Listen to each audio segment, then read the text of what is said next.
If you venture back to the depths of my channel when I had a toaster microphone and had absolutely no idea what I was doing, you would find a video where I spoke about what I believe to be the most terrifying place in Middle-earth.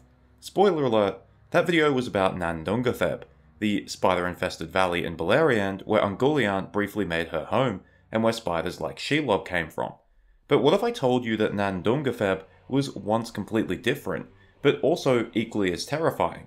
In this video, we delve into Tolkien's drafts to talk about Nan Dumgorthin, where Tolkien met Lovecraft.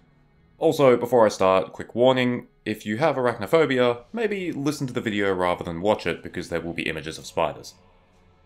As I just mentioned before, Nan Dumgorthin was a uniquely awful place. It was where Ungoliant went after the Balrogs drove her away from Morgoth, and although she herself didn't stay long, she left behind a terrifying reminder of her existence.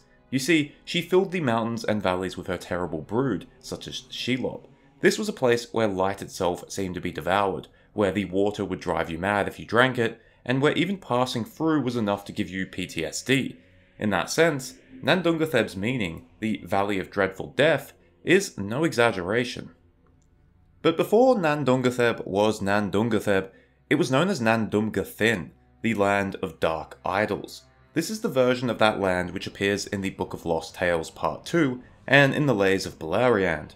However, Nan Dumgorthin has nothing to do with spiders, but is somehow equally, if not more terrifying than Nan Dumgorthin. Dare I say, Nan Dumgorthin doesn't even feel like Tolkien wrote it. It feels like something that would come from HP Lovecraft, but I'll talk about this later. So, what makes Nan Dumgorthin so terrible?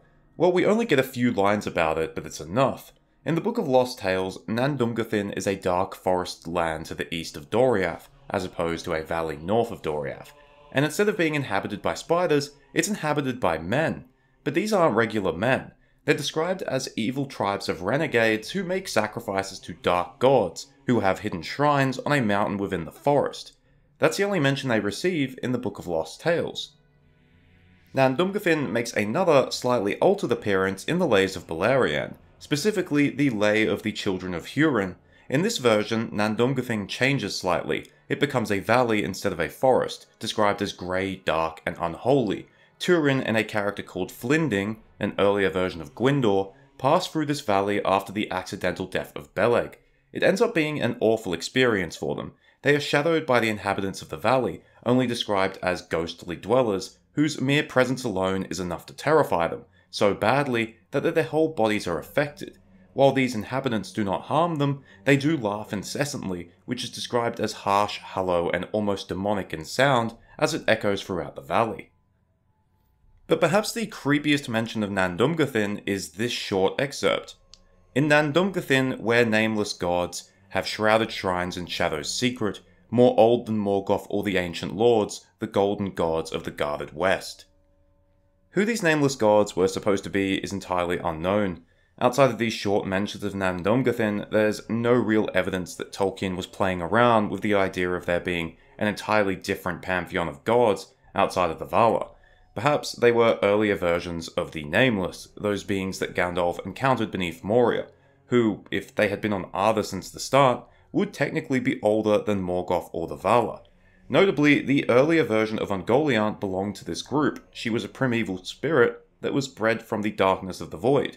Perhaps these nameless gods were the same.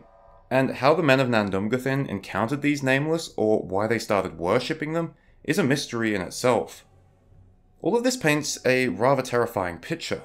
Nan Dumgorthin was a place inhabited by secretive evil men, described as ghostly and laughing like demons, who at least on one occasion preferred to psychologically torture their victims instead of physically harming them.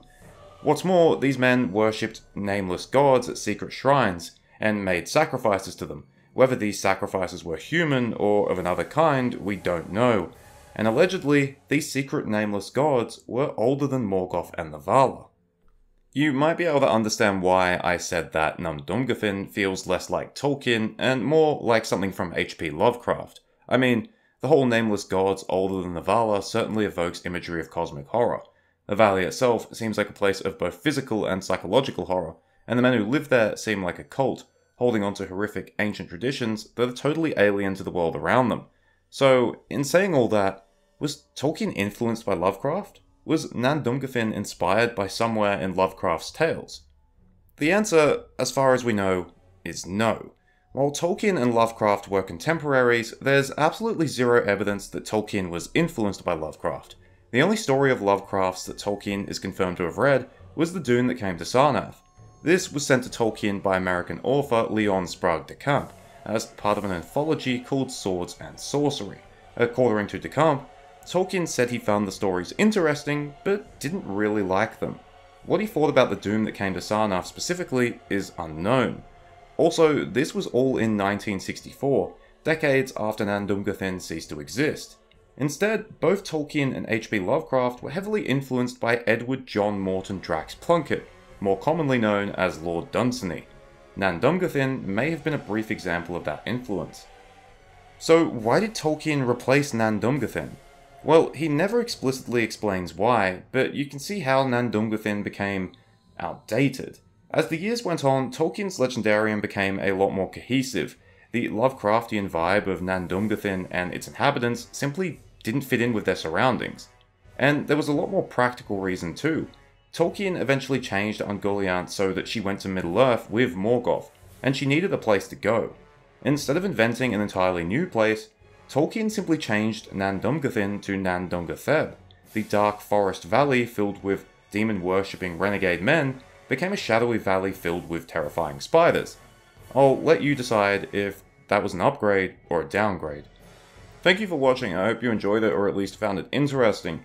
Considering how many people liked hearing about Tal Elmar, I thought it would be cool to touch on another little known but very interesting part of the Legendarium, even if it's more of a relic of his older work. But as much as I do enjoy cosmic horror, I'm actually glad Tolkien didn't go any further down that path. Anyway, cheers, farewell, and remember, sacrifice and shrines are two words that by themselves are kind of fine, but when they go together, they're kind of really bad.